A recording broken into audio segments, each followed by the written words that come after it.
top fan Dave Olson. What is it about liberalism? It makes no sense, it's contradictory, and it makes people who live under it and believe in it miserable. Is it a deep-seated desire for control, desperation to fit in because it's been deemed cool, both, or something else entirely? Wow, man, well said. Beautiful, beautiful, beautifully phrased question. Martin Archer in the comments says he has a conspiracy question. I think I'll take that after I finish with this, Martin, if I can, chew gum and walk at the same time. Back to you, Dave. You know, a lot of the job that I do is basically talking to myself and arguing with myself, and so when there's something that I want to explain or something that I believe in, I put myself. I do this. I probably do this 30, 40, 50 times a day. I put myself in a situation where I'm in a classroom or something. It's not really that formalized, to be honest with you. And somebody asks me this pointed question, and then I start thinking about how do I want to answer this, which means that when this actually does come up in the real world, I'm more prepared than the average bear. So when we were talking earlier about the moon landing thing, I really gave serious thought in these little thought experiments of mine.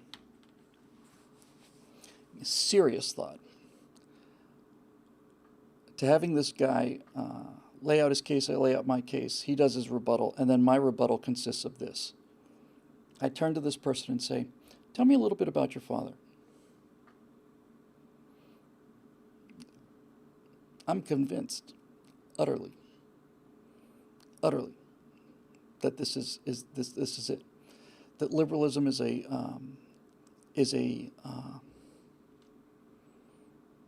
philosophy that's predicated on a genuine burning hatred of the authority of your parents. That anything that is taken to be conventional or any kind of authority. Look, I feel like I'm rebelling against authority all the time. I rebel against the big government and all the rest of it. But I don't rebel against the idea of law. I don't rebel automatically. There are some things that I oppose because they seems like they should be opposed, but I'm not knee-jerk in opposition to everything. As a matter of fact, I am such a law and order kind of a cowboy, Boy Scout that, we were late getting into the baseball stadium last night, and I took my beautiful wife about half an hour to calm me down enough, because it's a special kind of torture for me to be watching the clock burn down and then being in the wrong entrance somebody else at the stadium told me to go to, and it just really tenses me up, and I really need to relax about that. But I would ask this person, tell me about your parents. Tell me about what life was like growing up for you. I've met a few people who are like vocal. I'm not talking about the people who listen to moon landing conspiracies and say that they believe it. I'm talking about the people that make the argument. I've met a few of these people, and I have been repeatedly struck by how batshit crazy they are. And when I believed in these things, I was certainly a lot more emotionally unstable, volatile, and unhappy. So I think there's definitely a connection. I think what progressivism does is it gives you a chance to be. I think people are drawn to progressivism because they're angry and filled with rage because of things that happened during their childhood, and progressivism gives them a reason to be angry, and it turns their anger at the world into something noble and positive instead of just mental illness, which is what I thought it was with me anyway. I really think that's it. I think that this idea that all authority must be destroyed, that America's the worst country in the world, and all the rest of the people that believe this stuff believe it because they're filled with rage and anger at themselves for whatever parenting deficit they had, and so they basically have taken they found a philosophy that tells them, no, you're right to be angry, and you're right. All of the authority figures that you've had in your life are terrible. The cops are murderers, and the government kills people, fakes moon landings, and America just does nothing but go overseas and bomb brown people so that we can steal their oil and the rest of their stuff, and so on. And so it is a philosophy that appeals to anger and outrage and this and fundamental unhappiness, really. This fundamental unhappiness. I mean, there've been dozens of studies that show conservatives are statistically far happier than liberals are, and I don't think that's a coincidence. I think that progressivism requires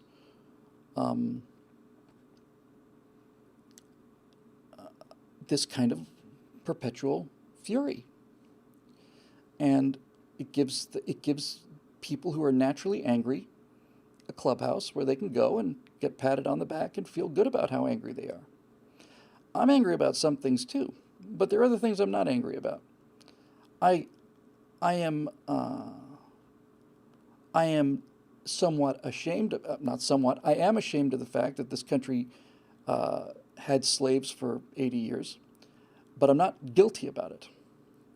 And I'm not guilty about it because I didn't do it. There's a difference between those two things. And I'm not filled with this burning rage at everything and looking for every reason I can possibly find to tear things down. On the contrary, the happier I get, the more, and that's taken quite a big boost in the last 3 years, but the happier I get and the saner I get, the more this stuff makes natural sense to me. And I think if you're going to start experimenting with society, and I'm not saying any of these things are necessarily evil, I think that they all started out with good intentions, but basically, if you look back at the 60s and you have two things happen, you have the birth control pill that allows women to have a lot of sex before they get married, and that results in pregnancies, and that results in children being raised without fathers. Then you're going to have 2-3 generations of fatherless boys and girls, and that's going to create some problems. And I think the other thing is this idea of helping people when they're down, which I think is just fundamental human decency. I know my wife is even more aware of this and more sympathetic than I am. And anytime she sees anybody on the street out there, looks like they're in trouble, give them some money because they need it. And that's noble and good, and it's the essence of being human. But when you put in place institutions designed to make that happen that are not accountable to anybody, then what's going to happen is people are going to start gaming the system. And they're not doing it in order to be evil. They're doing it because it's the easiest way to get through life. And every single animal on the earth, with rare exceptions among humans, takes the easy way out. Makes sense. I'm not making a moral judgment against it. It just makes sense. You want to survive using the minimum amount of energy output and taking in the maximum amount of resources. That's what we're designed to do. Any animal does that. Bacteria do it. You put bacteria down on a piece of flint, and you have very few bacteria, and then maybe they'll just die out. You put bacteria down in a mix of chicken broth or beef broth, and keep it nice and warm and wet, and bacteria are going to go nuts. They're going to multiply like crazy. And they're going to multiply like crazy because there's a lot of food there. And so they're going to eat all the food that's available. It's in their interest to do that. You put down enough free stuff, you get fat cats, you get fat squirrels, you get fat raccoons, you get fat people. And I don't have, it's hard to fault that, because it's so built into, it's not just built into humans, it's not just built into mammals, it's built into living creatures. Consume as much as you can, because you never know when it's going to be lean. So if there's food there, take it. And when you put in place a social welfare system to help people who are down and out, who genuinely need help, and you don't attach to it the way out, just make sure that there's a way in, then you're going to find people who are going to depend on it for their entire lives, because it's easier. This is the thing, Dave.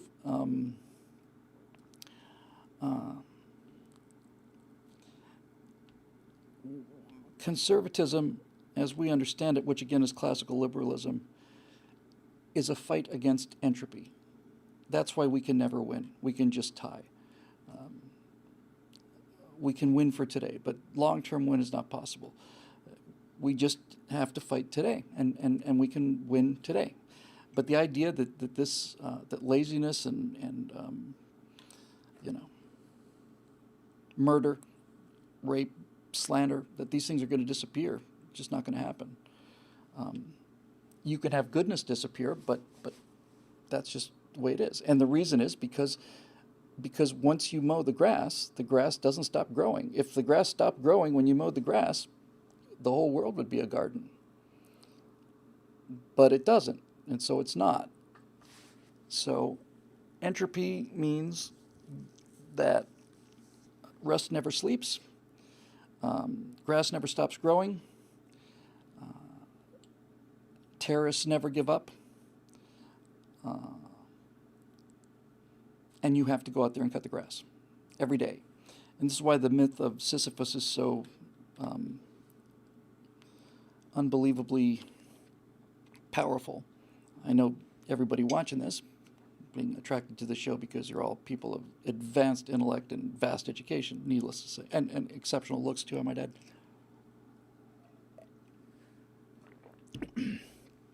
But this idea that this Greek character named Sisyphus had to roll a boulder up a hill, requiring in just absolute sheer exhaustion and physical pain. It just hurt.